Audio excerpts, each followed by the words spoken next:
we back. This document, Greetings in Islam.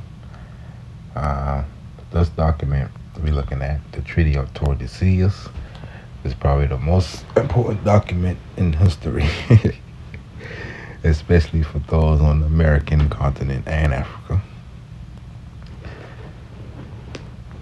and eventually the whole world.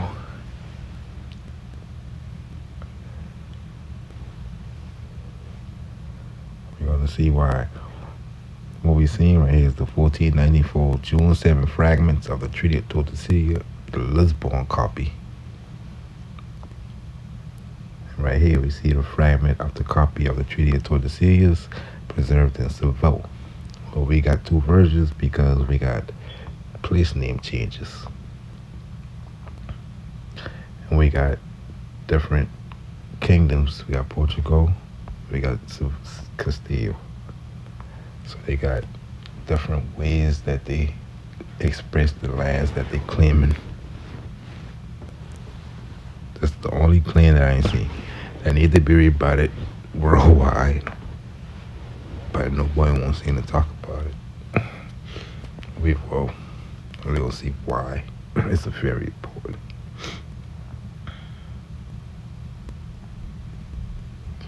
But in this video we're gonna get into again the scholarly, the popularized version of history, and we're gonna look deeper into it.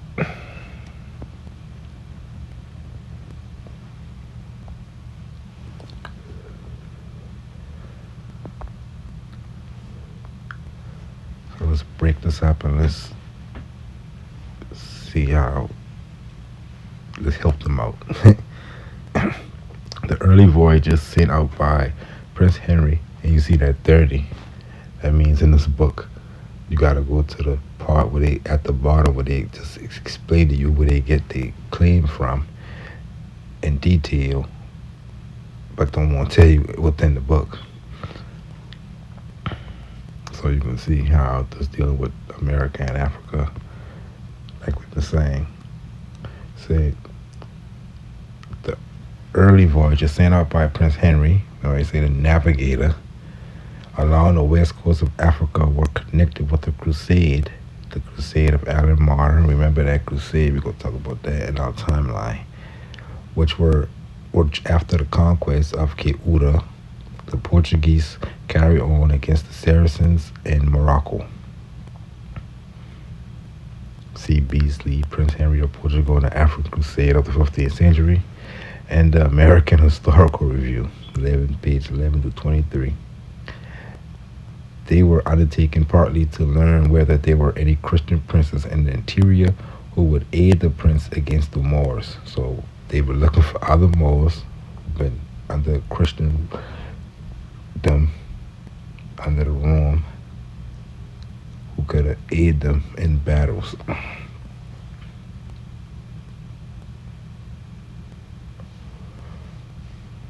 Which we can see through the last few videos, it was enough of those for around.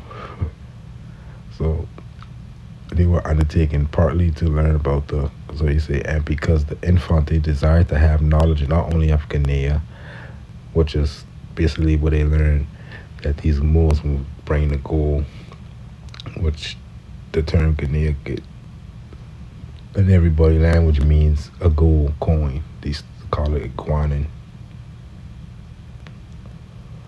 But also of the Indies and the land of Prestowan. You see, Azurara Guinea, chapter 7:16, mention the Indies and the land of Prestowan in those old books and the travels looking for Guinea. But what these so-called scholars don't recognize simply is that you got Guineas to this day in South America near the Indies. He definitely found what he was looking for.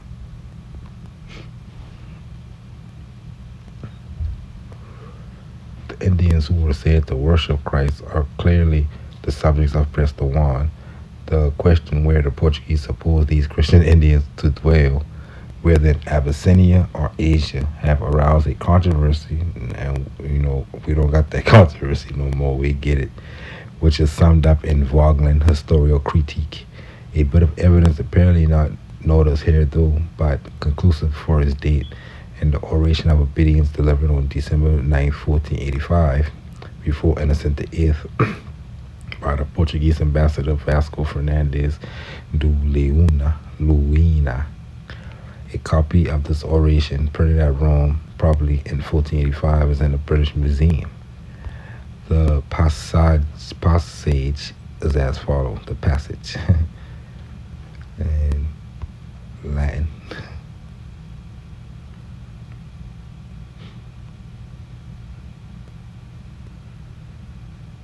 Say, Arcadi tandem his omnibus dubia spes arabici sinus pers sinus perscundandi ubi asiam incolentium regna et nationis. So they're talking about Arabs in Asia. Vix apud nos obscurissima fama cogniti sanctissimam salvatoris fidem religiosime colunt aquibus iam si modus vera probatissimi geographi tradunt paucorum dierum itinere lustianorum navigatio abes. And basically saying, which was confusing to these authors that came around later and reading this 1485 passage, is the fact that he went out the strait to the west. So why would he be going to Asia? Why would he be talking about Arabs? Why would he be talking about Egypts and Arabs in the Portuguese navigation when they know they went to Africa? What they don't know is the fact that at that time Portugal was using these terms because that's the terms they knew when they came to the western lands that we call America today. In 1485, they had no maps that we got today. They had Google Maps on their phone to know, oh, this is America, this is Venezuela, this is Brazil. So they're calling these things Arabia and Africa and Asia. Thus, the 1486, the Portuguese were seeking the Indies of Prestawan in Africa. Caramosto, the Venetian, called the Portuguese caravel the best sailing ships at sea. They were usually 20 to 30 metrics, 6-8 inches. They were equipped with 3 masts without rigging. And they talk about more of the ship. They usually ran with all their sail, turning it by means of it, and sailing straight up a bowline, driving before the wind. When they wished to change their course, it was enough to trim the sails. Beasley introduced it to Azagura Guinea. Introduction to Azagura Guinea. You don't need Beasley's introduction. You can find the Azurara Guinea expedition documents in the old Portuguese. Most likely you can find the original document. Probably not online, but one of these libraries got it. A vague knowledge of the land of Guinea. See, Guinuya. So they put in different versions of it because the original text spelling it like these things. They using the modern way because on their Christian modern maps, only one Guinea, and that's in West Africa. So they confusing themselves. But we see Guyana spelled like that in South America. Not like that, but different from the way we spell them in Africa. And I just showed you one in Virginia.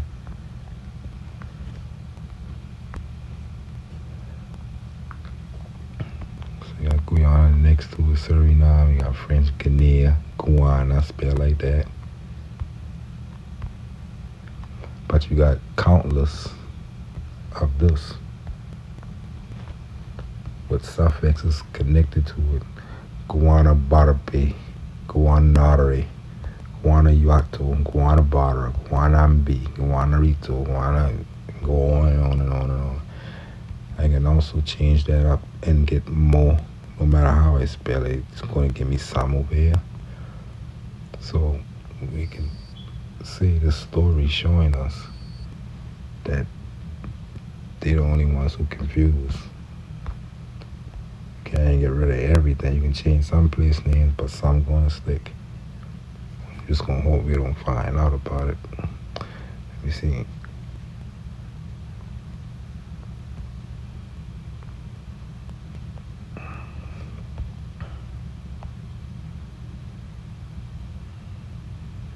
Venezuela.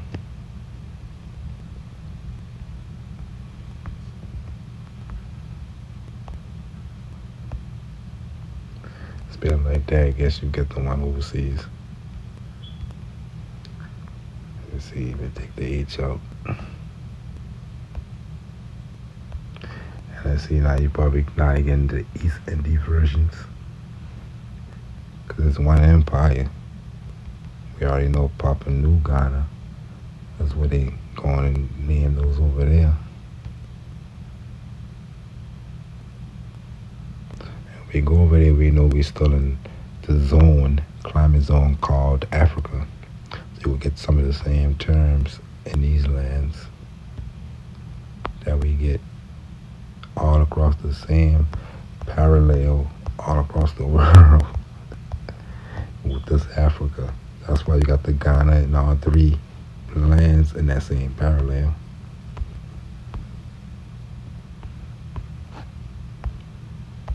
Just the lands, just the Africa and of the East, according to the Christian powers.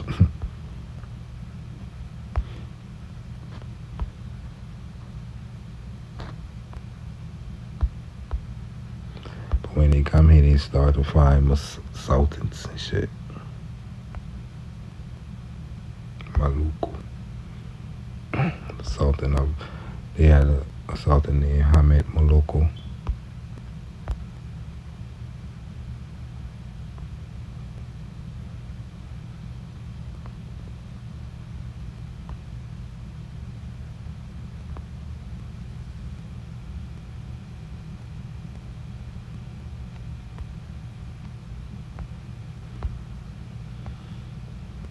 As far up as here, I know you got a Marukawa up here somewhere. But we know all these people call themselves Moors in these kingdoms. They gotta fight the same way we fighting to change their names and stuff like this. Negroes, or Philippines, which come from King Felipe. Got Naga right there. Got Samar Island, which is again Asamor. You see they still got the oro. They find, every time you see that, they find gold. That's up in Cagayan after gold. We get to the eastern parts in later videos. Right now we tackling this Africa. This part of the empire. Upper Mexico / Africa.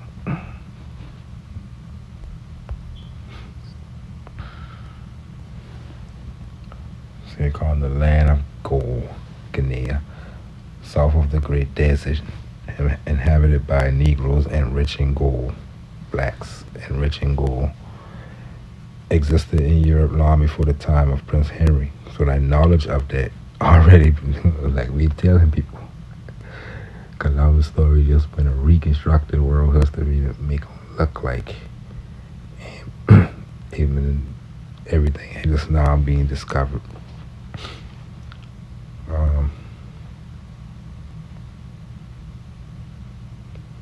Again, they always say the same thing. Great deserts until you get down to the south of the Great Deserts. You get into the Greenlands, and they been thinking every time they see that in the old books, oh, you got to be talking about this. Gotta be talking about the deserts and then down to the land of blacks after that. Nigeria, that's why Nigeria get that name, land of blacks.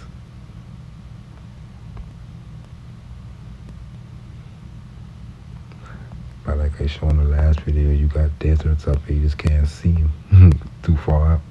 Actually go in there and tap on them and go down there, you see coastlines of sand all across, especially up here. Also, all this desert lands. Also, so if I tell you, people name it shit like climates.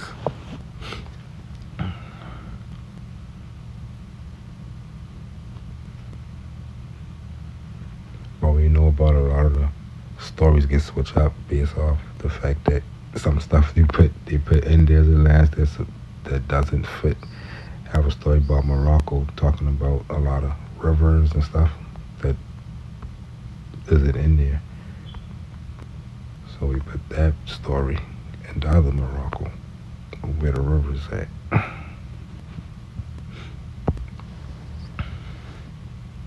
Knowing that just another term like land of Moors. Guinea, we're knowing now that that's just not one place in our mind.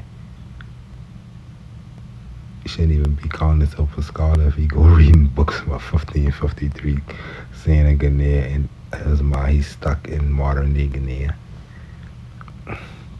The name Provincia Ganuya appears on the Mappa Mundi of the Medicine of Laurentian Atlas of 1351, reproduced in facsimile, which clearer lettering in Centurion Atlas of Mappa Mundi number 24 is fully discussed in T. Fisher. So they can't even understand why a lot of these things showing up. Guinea is indicated on the Catalan Mappa Mundi, of which an available reproduction is opposite. So they just doing the same thing we doing, looking at old stuff and trying to put it together.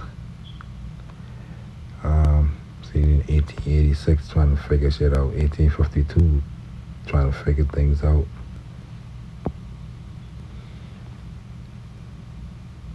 And the Catalan also have maps who got Brazil on them. They trying to act like that's a phantom island.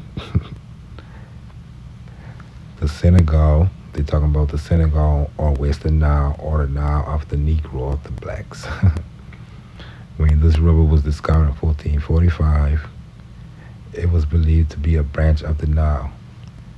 The maps referred to it in the preceding notes show a water connection between the Atlantic Guinea and the Nubian Nile.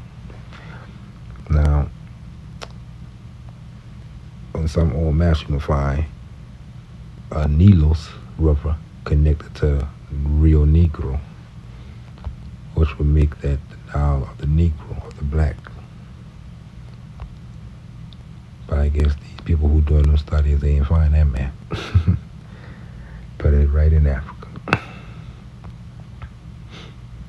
So you get some old books and they defining things. And then French, more. That's more on the Spanish. Mora, feminine.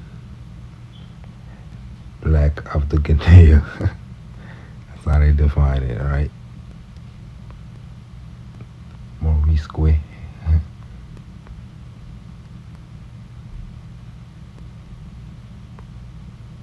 Morisque is a Mora.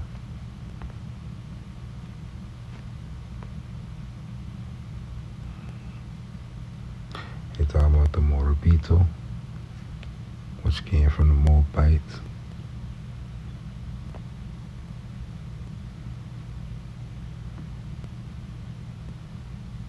And the Albarazos.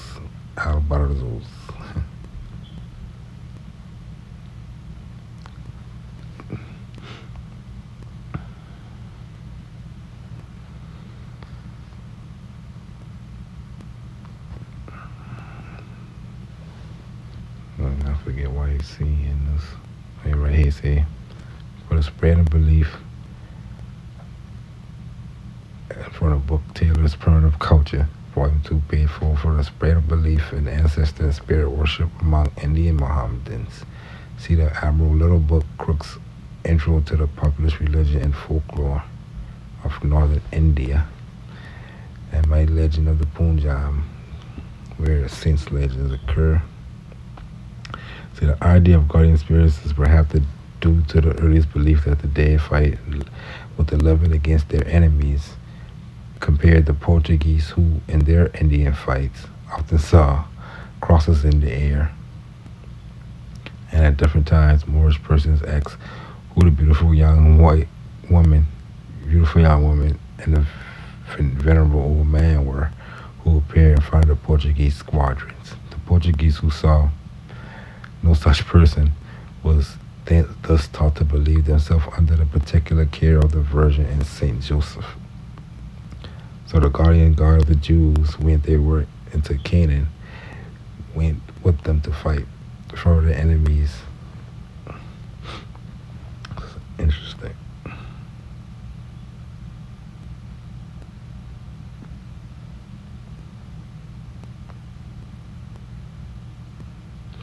Go around through a lot of these. On the production of the further proof, I guess. Lars argued that independently of the proof of property, that was a case in which the Count was bound to decree restitution under the Moorish Treaty of 1761. It's the Moroccan treaty between England and Morocco. And this 1761 treaty is a treaty that dealing with the English colonies of America, because that's the only thing England got over here at that time, Virginia and the English colonies.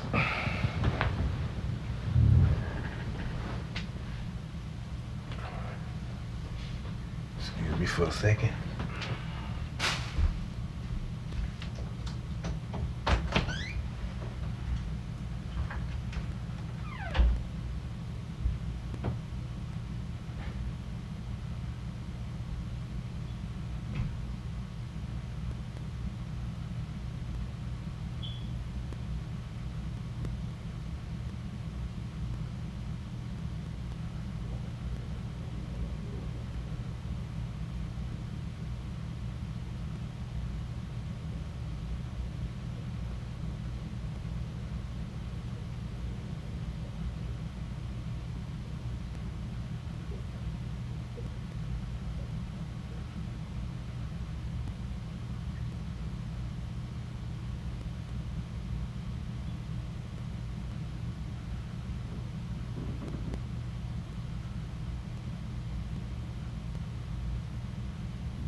What I'm saying, this Moorish Treaty of 1761 with Britain and the Sultan of Morocco, it was said that there was amongst of the original papers a pass in the usual form of the Moorish passes, as certified by the British Consul at Tangiers.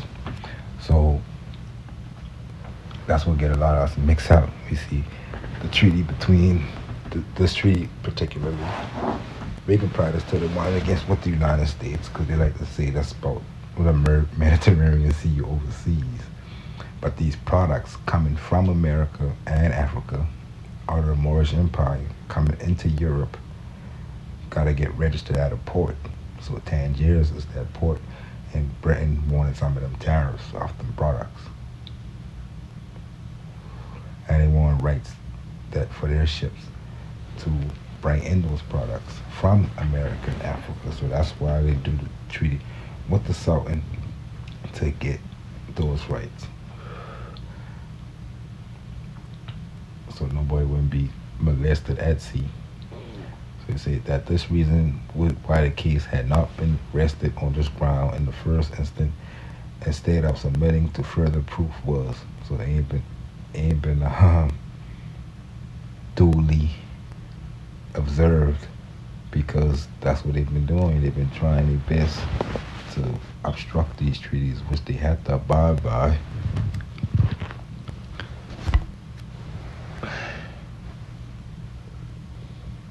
See, the reason was why the case said instead of submitting further proof was this for would want of a competent person to translate the papers. This instrument had not come to light. The third and fourth article of the treaty direct that all ships belonging to the subject of the said King of Britain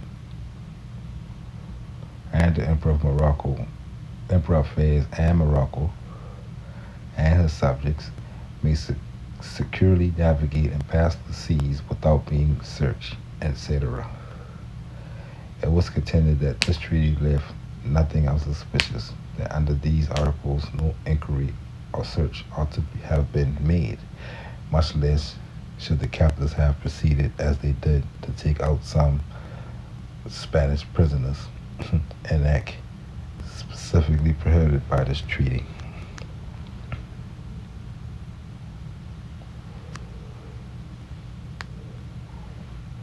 So every time you see a treaty between Great Britain and Morocco or Fez or stuff like that, Algiers and stuff, they're talking about ports, but they're talking about being able to trade all around the empire without being molested. Because you got the wars going on between the Moors and Christians, right?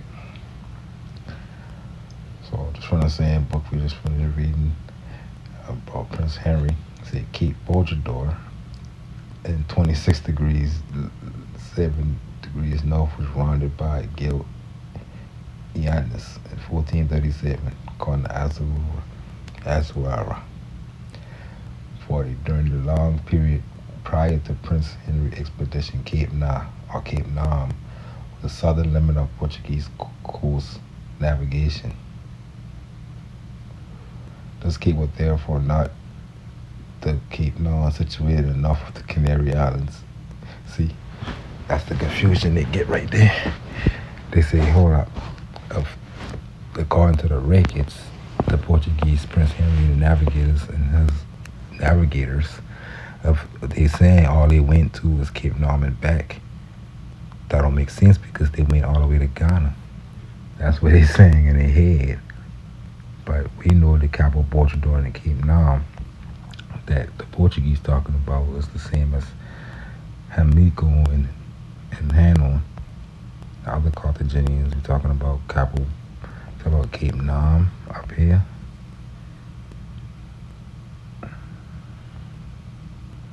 Probably Cancun on Merida today. And we're talking about Cabo Bojador right here. So of course they had to turn around because you much land you got to go through to get to the other side, but they turn around and going back to Portugal. That's the Africa they talking about. So they confused because the term Africa is showing up. I don't know what they expect. Would they expect to say America to show up? But they think that, oh shit, he going to Cape Nam and back. So they know Cape Nam up here somewhere with Cape Nam, man. You see Arequipe that we see off the coast of Brazil. Recife. And Cape Nam.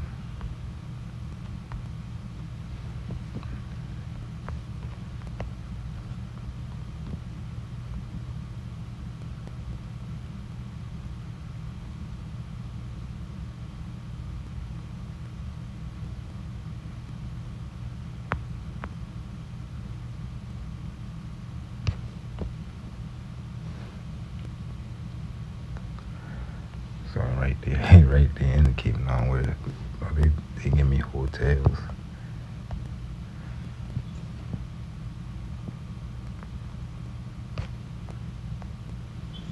Oh, I probably got it.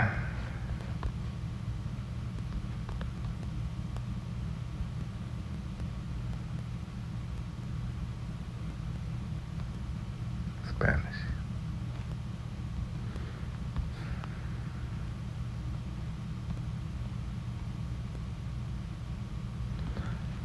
Cabo de no.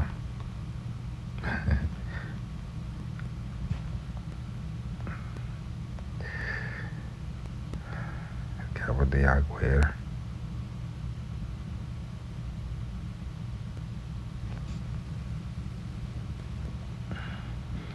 Cap Gear. So they're making these things what they thought the story's been talking about. Because of the term Moor. Term Moor show up, you fighting Moors. You speak Indian to show up. But you speak Indian to show up. Because you reconstructed in your mind. Not you, but the people listening, but the so-called scholars out there confused.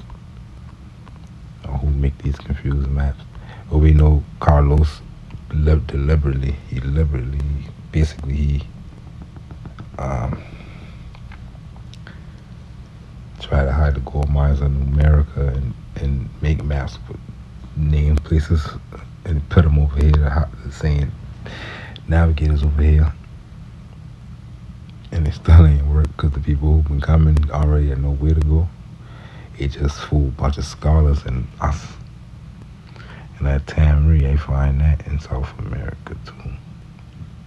I think I showed in a recent video where we got an H in them. It's a silent H.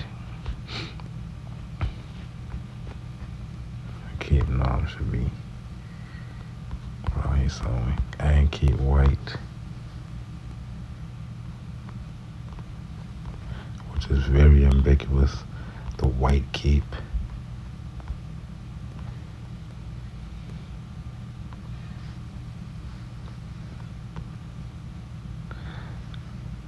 They got Marinon. You see Azamor. LG, yeah, Mazagal.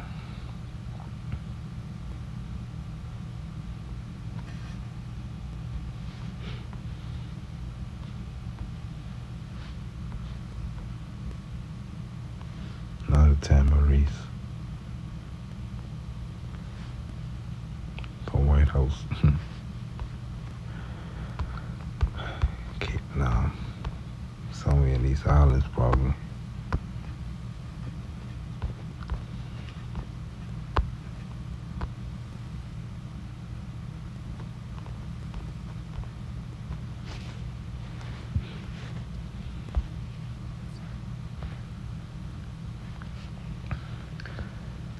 Say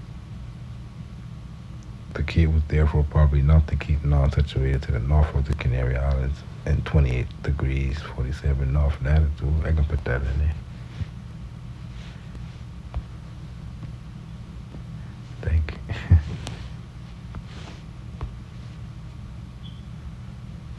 Like 100 degrees high.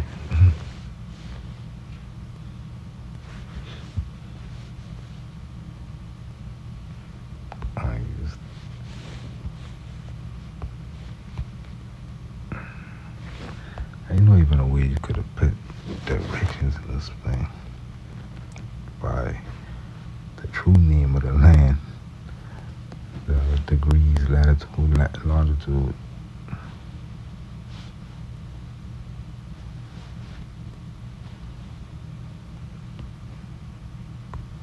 I don't remember.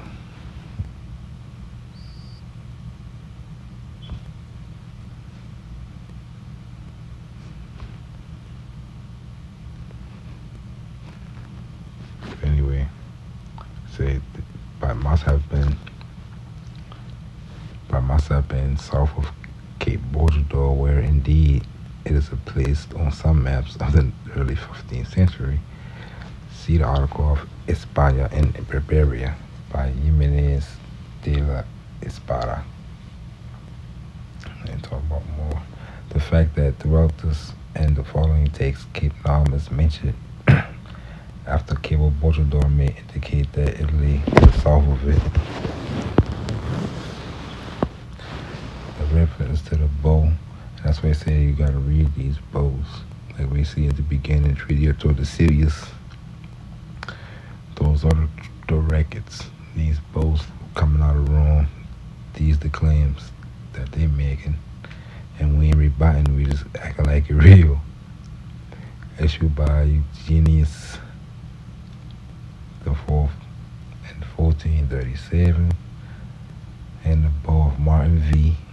Again, we know that's the bow that split up the continent of America in 1430, before the Treaty of Tordesillas did it.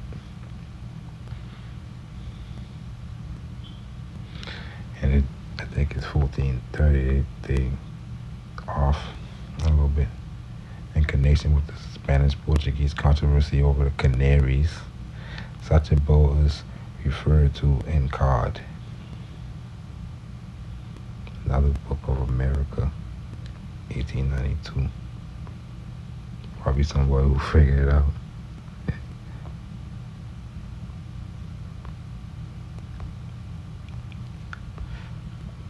So the some of the let me see. I think this, yeah.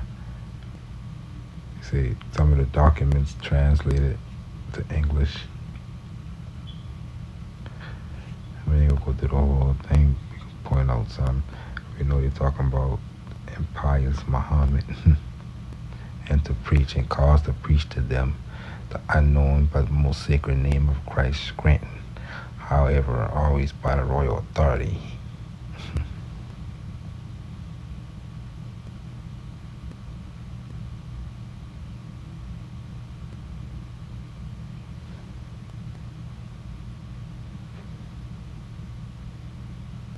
You see, to explore sea and coastland toward the south and the Antarctic pole, like we were saying earlier, everything from a certain parallel down in Africa to them at that time.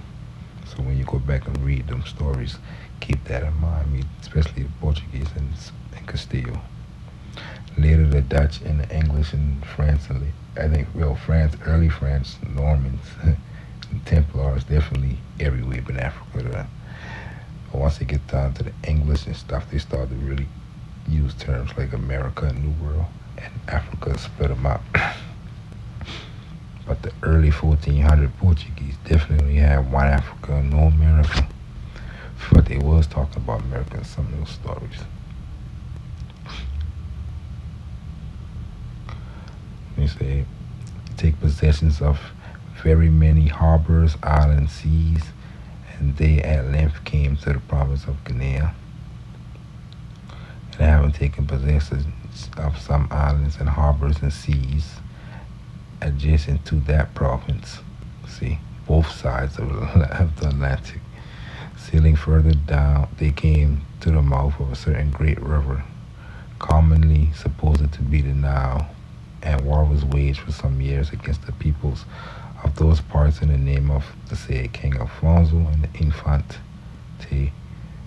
and in it very many islands in that neighborhood were subdued and peacefully possessed.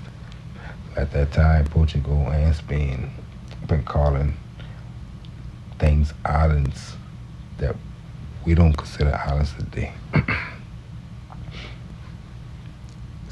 Places inland but still being called islands. And if you look at America, it's just a bunch of islands really, because there's so much rivers. You always came to waters. Waters made borders for the most part. Not so much rivers in it.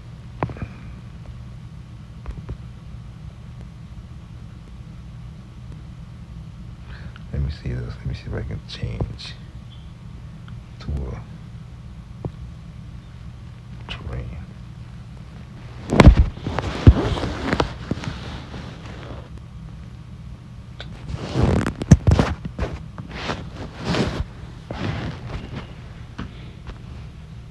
See, as we can see, rivers and islands everywhere inside this thing. Islands everywhere.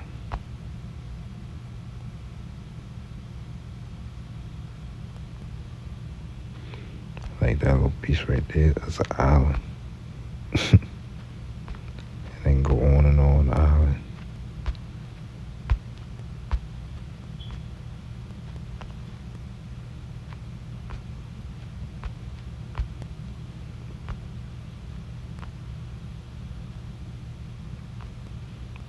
We got the islands of the Canaries. Over here, they've been talking about parts of. We got Rekife. And we see our Rekife on the other side. See the island of Itamarca.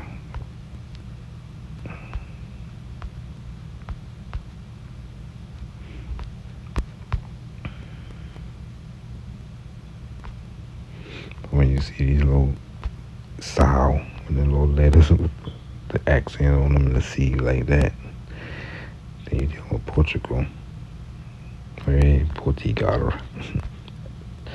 Probably always saying that.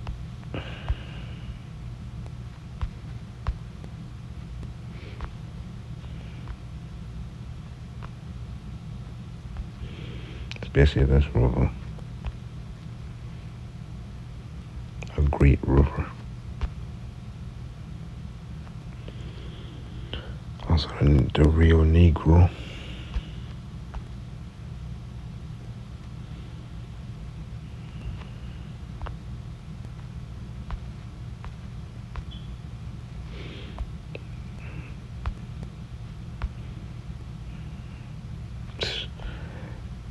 $1,000,000, $1,000 like the dressing.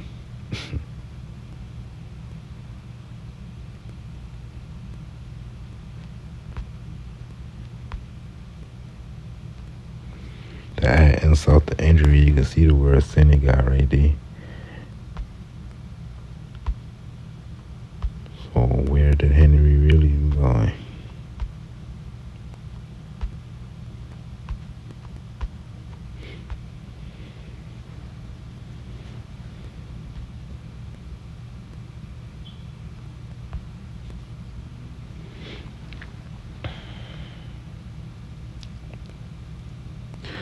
See, thence also many Ghana men and other Negroes.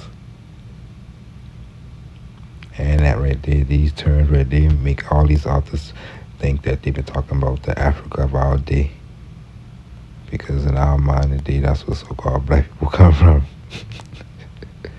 Dark-skinned people come from. Because everybody over here, they make Afro-Peruvian and Afro-Chilean and stuff like that. So they assuming that just because these old texts in the 1400s use terms like that.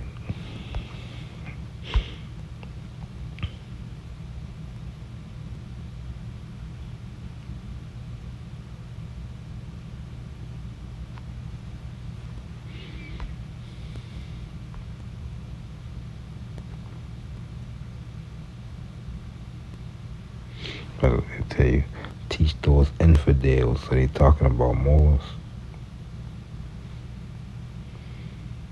Good prohibited to carry to the infidels, or to should teach those infidels the arts of navigation. So the Moors that they find who probably didn't know how to sail, they've been saying, hey, we got one area, but don't send no weapons, no iron, no arms. Don't teach them.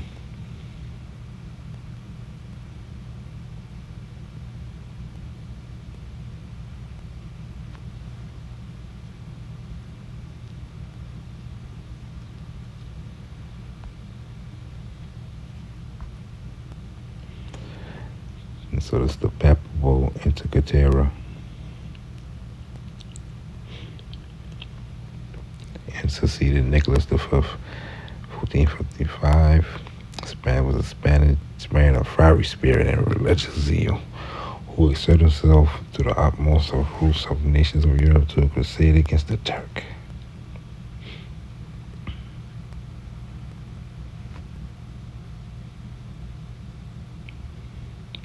They thus spoke conferred upon the Portuguese thus the Bull Romanus, Tarus Romanus Pontifex.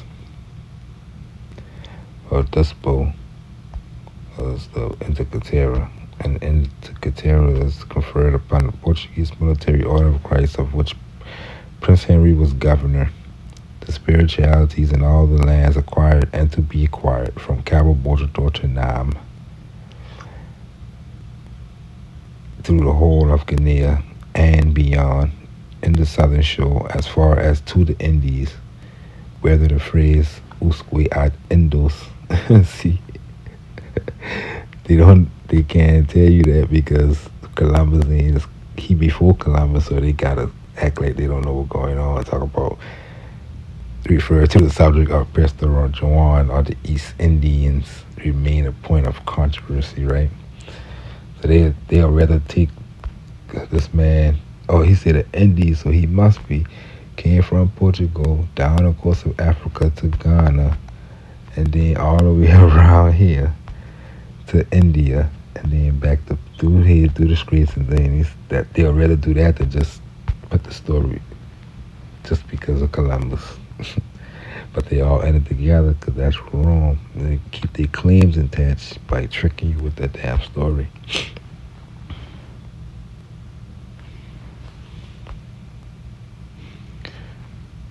See, on September 4th, the plenipotentiaries concluded two treaties of Alcacobas. One called the Tacarius, so look these up, dealt mostly with dynastic matters. The second, a treaty of perpetual peace, incorporated and ratified the treaty of peace concluded October 30th, 1431 between Juan I and Juan II of Portugal and Castile. And that's what we're talking about, the Martin V Treaty. Split between the continent. But these authors right here don't know what they're talking about. They think they confused. They got controversy, right? We're going to teach them. See, and also include a number of additional articles. They related mostly to such matters as the restitution place, release of prisoners, pardon of offenders, demolition of fortresses, and suppression of robberies committed on land and sea by the subjects of one crown against those of the other. So they already managing stuff that already going on before 1431. Like we're gonna see in our timeline. I'm gonna take you back to 1127, talking about America. Show you how they hiding it,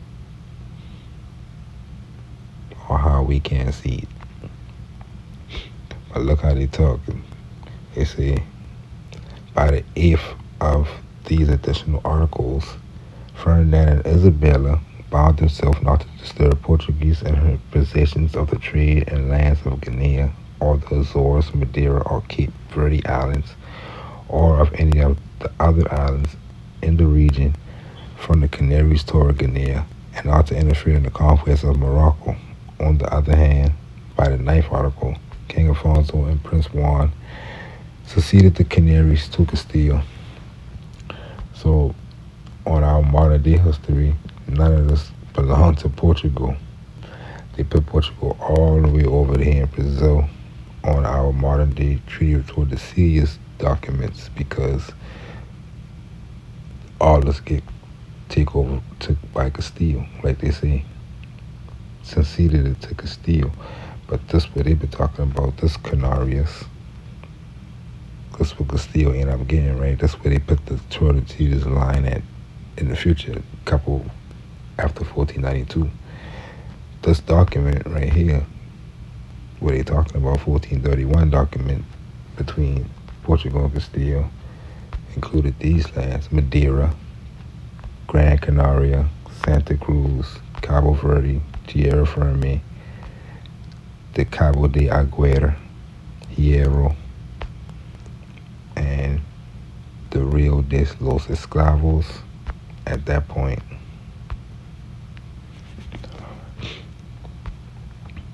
And that's the reason why Ferdinand and Isabella into that, because we're talking about the American continent, which should tell them that, because these Ferdinand and Isabella ain't dealt with Africa at all. They only dealt with America in their history books.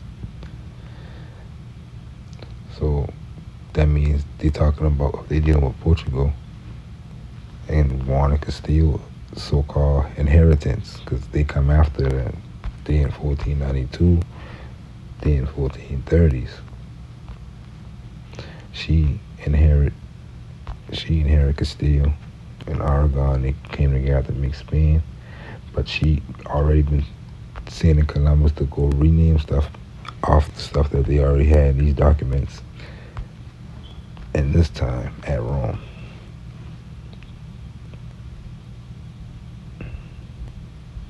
They don't want to admit that because before 1492. We talking about the lands of Ghana here, Morocco, Azores, Madeira, the Cape Verde Islands, the Canaries, and the conquest of Morocco, which is still on this land. She ain't interfering that side because she only interfering this side, Peru, and some of the islands, and the Quito and all that. We were talking about in the last video, Mexico,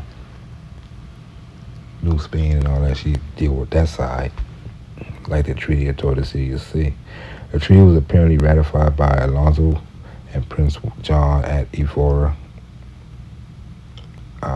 September the 8th, 1479.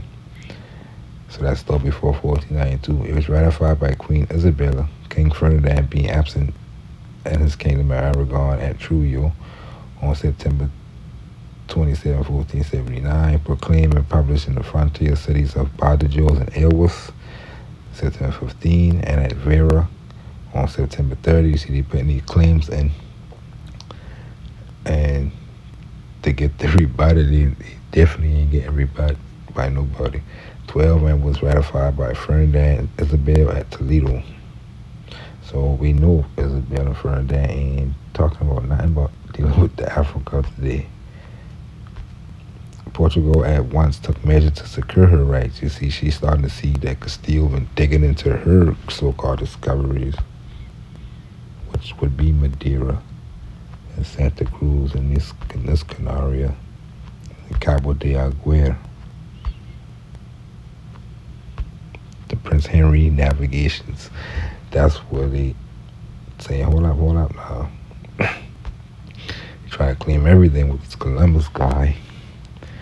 Portugal at once took measures to secure rights. On April 6, 1480, Alonso ordered the captain of ships sent by Prince Juan to Guinea to capture such foreign ships as they might encounter within the limit laid down by the Treaty of Alcacobas, which we saw earlier, the Canarias per Paxio Adiante contra Guinea, and to cast their crews into sea.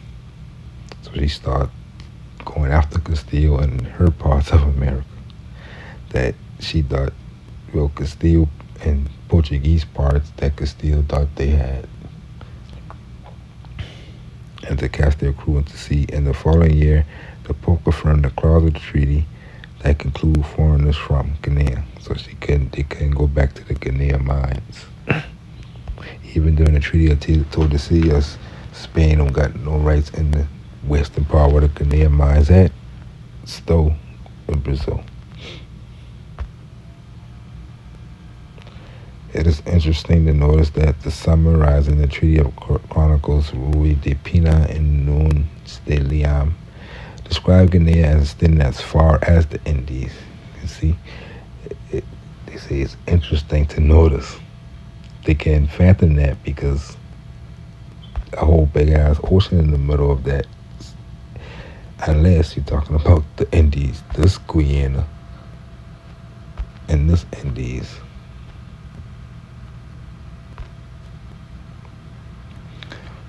O Senorio de Guinea, qui he dos cabos de nam de bordador ato de indios inclusivamente.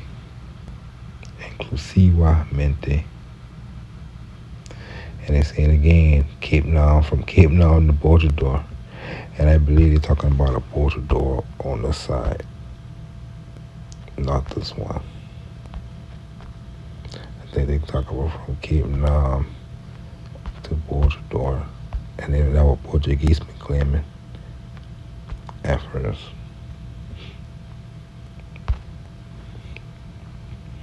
It was pursuant to the treaty in 1492, the Catholic sovereigns, which is Isabel and Ferdinand, when they say that Catholics, ordered Columbus not to go to Lamina, and that in 1493, the King of Portugal claimed the lands discovered by Columbus as his own. So you see, 1 year later, the King of Portugal saying, hold up, Columbus registering some of our land in America. But that was supposed to be in history yet, because remember, he's supposed to just discover some new shit over here. And by them telling him not to go to Lamina, that means they already know about all this shit. They ain't no damn discovery as we thinking. Because Lamina they talking about is this under Portuguese territory in the documents.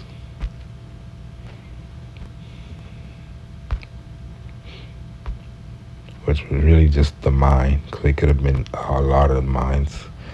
But basically, that one still got the name Minas to show you.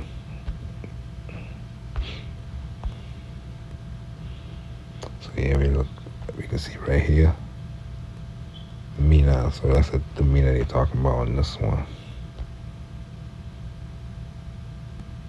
Squares of Portugal. You see, Portugal actually did have some of this time that they lost after the Treaty of Tordesillas, and they only get this one. With that blue line, that's a vote. That's what they get left with in history. He's supposed to have been right here. Different treaties, and see how he changed. That's the Bull of Santa Fe. These demarcations, you see Castile. Then you had some Portugal territories. And then you had a bunch of Portugal territories because they did come earlier. You got Leon and Castile battling. Leon and Castile at first, which is Portugal. Leon became Castile became Spain. And again, Mecca, we saw it earlier, same area.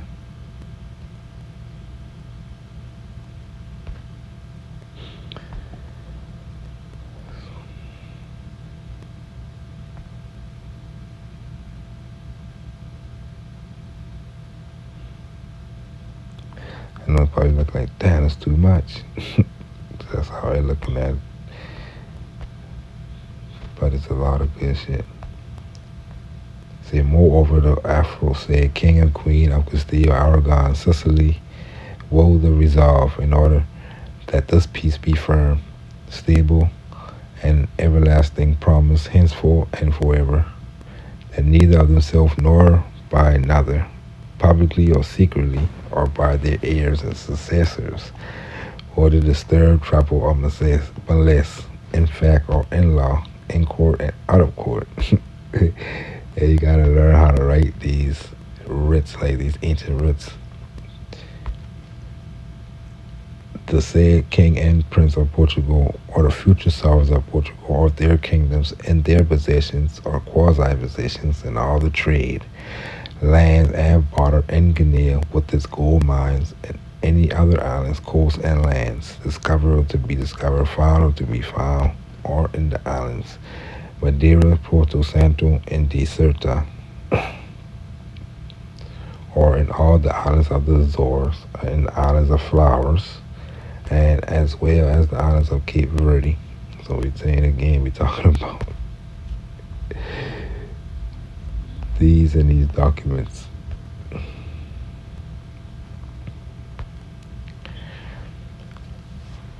Limits set in the said limits, and Prince of Portugal and their kingdoms, excepting only the Canary Islands, to wit, Lanzarote, Palma, Fuerteventura, Gomera, Faro, Craciosa, Gran Canaria, Tenerife, and all the other Canary Islands.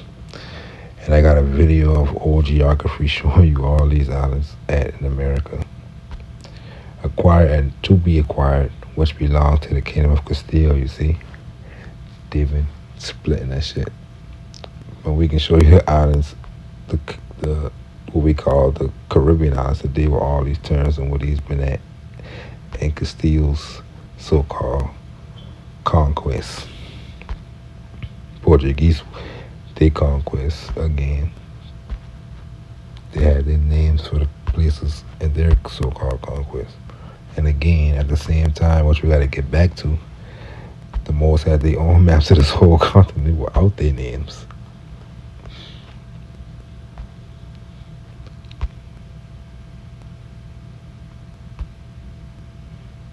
Once you make that claim, then you bringing things into reality.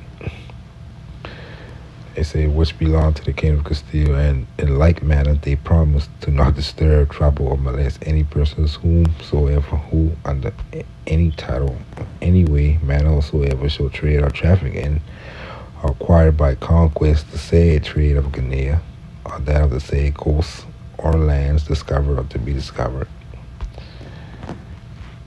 So they go on and on. I just want to get to the place names.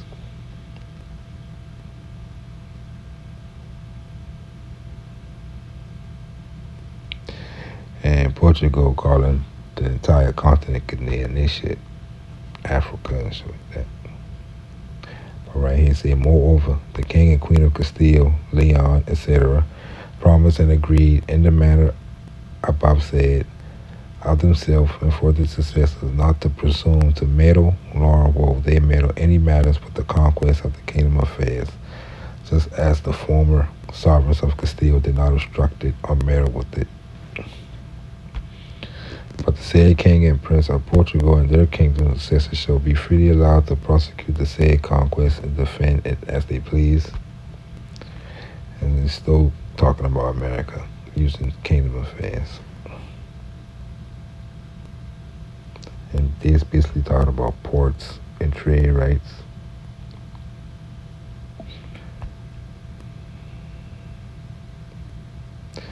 And the reason why they had to take a lot of us and push them east, not just to hide the gold, but in our history, because they dealing with um, kingdoms and dominions. And if you go back, you will see that these your kingdoms and dominions. So in order for you not to search for that and write these claims yourself and live this, they blinding you.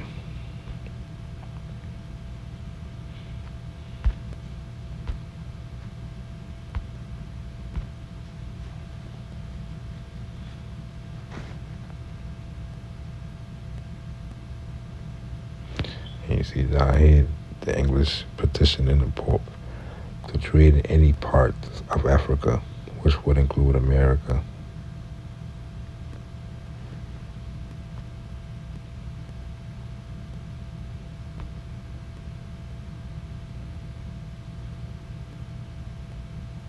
See the southern expeditions from outer Straits down into the Atlantic on both sides.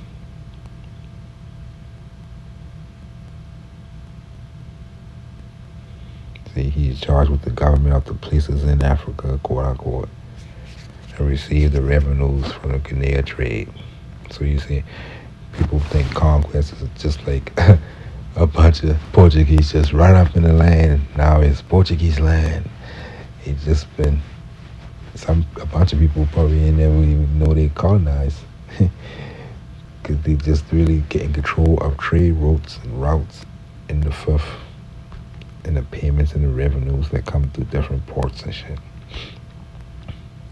Later you start to see them look for more places and go deeper into the land and mess with people and shit. Say, receive the revenues of the Guinea trade upon the death of Alfonso in August 1481. The prince succeeded to the throne under the title of Juan II, and before the end of the year, he dispatched an expedition under Diogo de Azambuja to build the fort of Elmina on the Gold Coast. So we see why Juan II had that clout.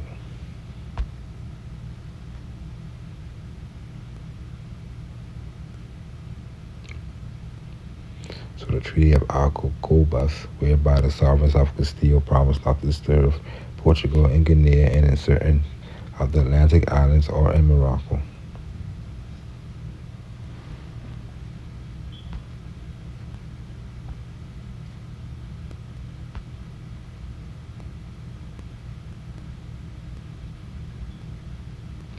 And this right here, they should have learned to, you see, the reference of fishing is doubtless explained by the fact that Spain, so they surprised by the reference to fishing, because they're doing it in a Barbary, which supposed to have no having fisheries.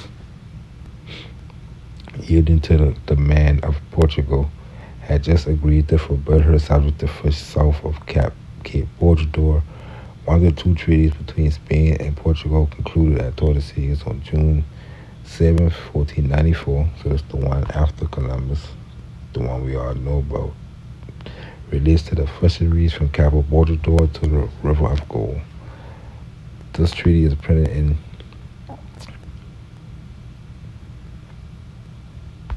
G. Ramos Carlos Coelho's document. This refers to the Portuguese military order of Christ, to which Pope Calixtus has granted the spiritualities of Guinea and beyond as far as to the Indies.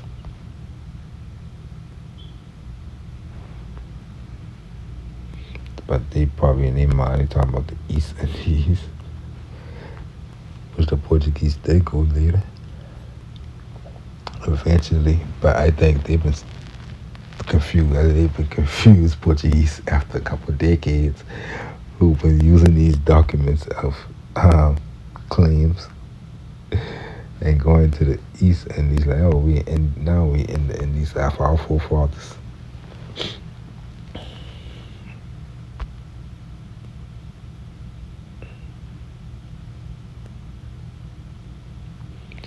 So in Barcelona in 1493, Spain insisted that just as her navigators would refrain from visiting the regions reserved to Portugal, what Spain described as Madeira, Azores, Cape Verde, and other islands discovered prior to 1479, and the regions from the Canaries down towards Guinea. So the Portuguese must keep away from the Spain discoveries. However, could be reached because as the Spanish sovereigns wrote to Columbus, the Portuguese ambassadors were not informed as to what belonged to Spain. Accordingly, in November 1493, a magnificent embassy headed by Garcia de Caraval, brother of the Spanish ambassador in Rome, and Pedro de Ayala, was dispatched to Portuguese court but accompanied nothing. In March 1494, it accomplished nothing. In March 1494, the Portuguese commissioners Rui de Sousa, Juan de Sousa, Hassan, and Enrique de Almada treated directly with the Spain sovereigns in Medina del Campo. Portuguese felt aggrieved by the paper boat. So they started to get mad because they were losing the American thing over this discovery stuff, which designated it at the eastern limit of the Spanish demarcation, a meridian only 100 leagues west of the Azores of Cape Verde. As the ship were continuously sailing to these islands, the Portuguese considered the limit too narrow. They therefore wished another meridian to be agreed on, farther to the west, halfway between the Cape Verde Islands to the land discovered by Columbus, allegedly. King Juan was certain that those within those limits, famous lands, things must be found.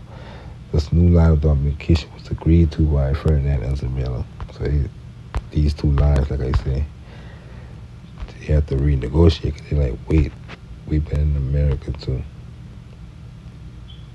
But our history books only going to show you these lines when you go look up the Treaty of Tordesillas.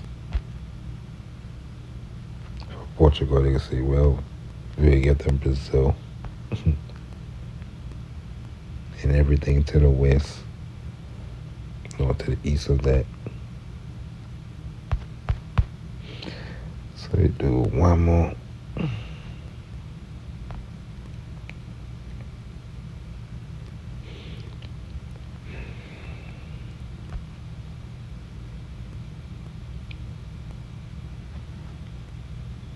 That's what else where he confused them.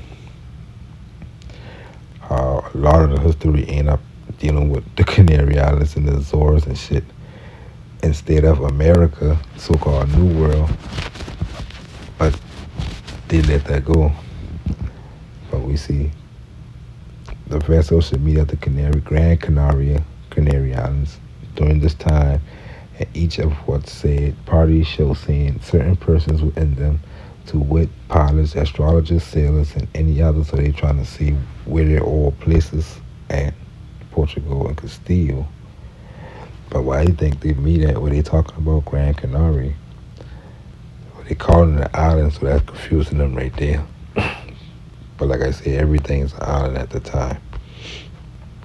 I think Bogota, been where they talk about this meeting place, because you still can find, just like the Columbia United Nations, where all the different countries come and meet today. They still got the Campo.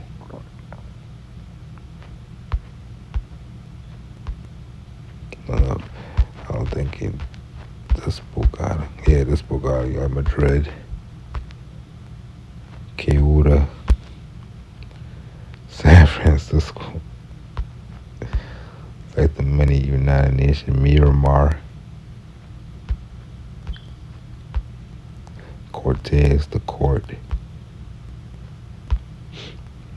Madrid, Mosquera.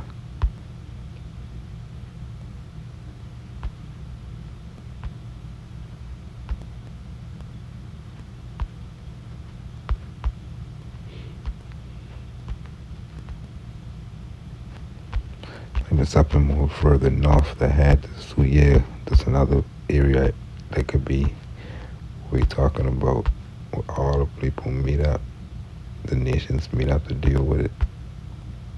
So I call it the Holy Roman Empire of the West. Kudi, yeah, Kundi and Marca. Another place where I think they did their business. Gran Canaria. Basically the same place. But look at this shit.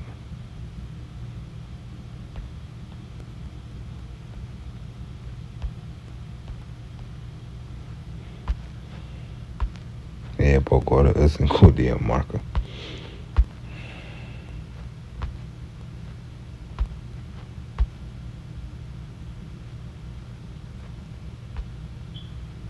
The Venetia, Granada, La Laguna. So they say at Granada and stuff like that.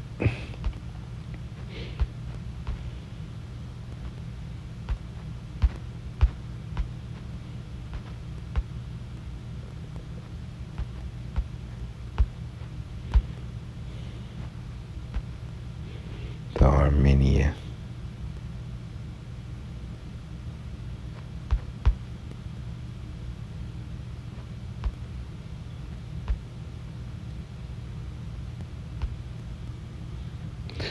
Probably can find Paris and everything down here. United States got some places down here.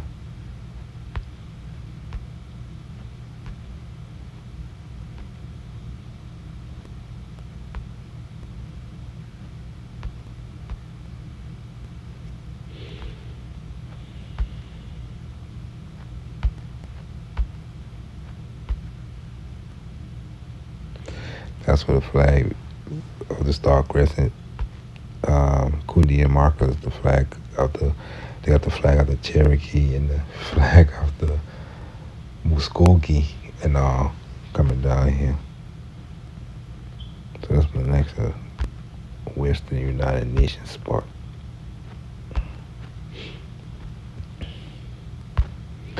But they can't. But they only believe in one of the Canary Islands, so they confuse themselves. And as we can see in this, Portugal and Spain meet up and see how we're going to split this thing with degrees.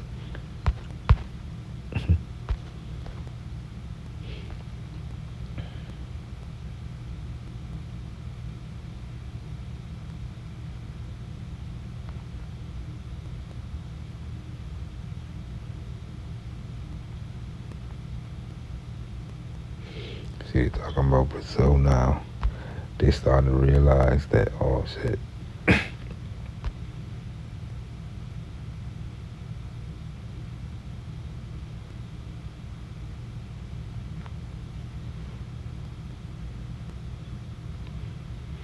Vespucci sailed under the Portuguese.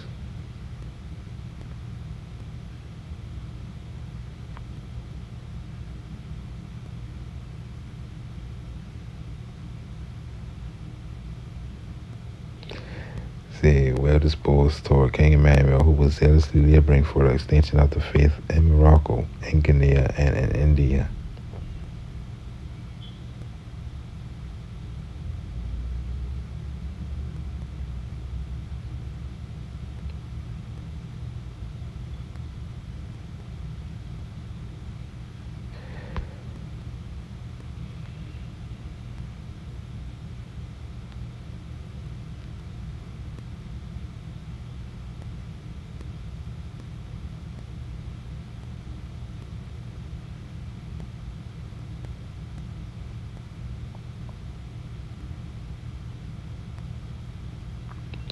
So they complaining that Castile taking their possessions in America. They don't talk about that because they want us to believe Columbus for Castile discovered the continent.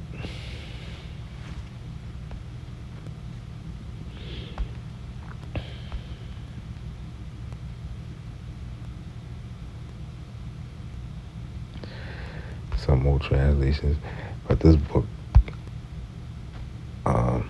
was good. You can see them struggling, trying to figure this shit out. That we are, again, when we talk about the Algarve base.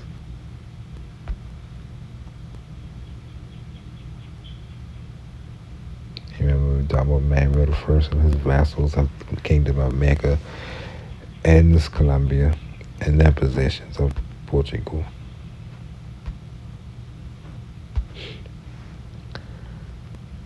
So let's keep a lot of these things in mind. We're gonna run you through my timeline that I put together to give you a real history of America, lead you up from 1120 something or before, right there before, and bring you up to 1492 and further back, further up to now. We're gonna start right here, start back in the next one.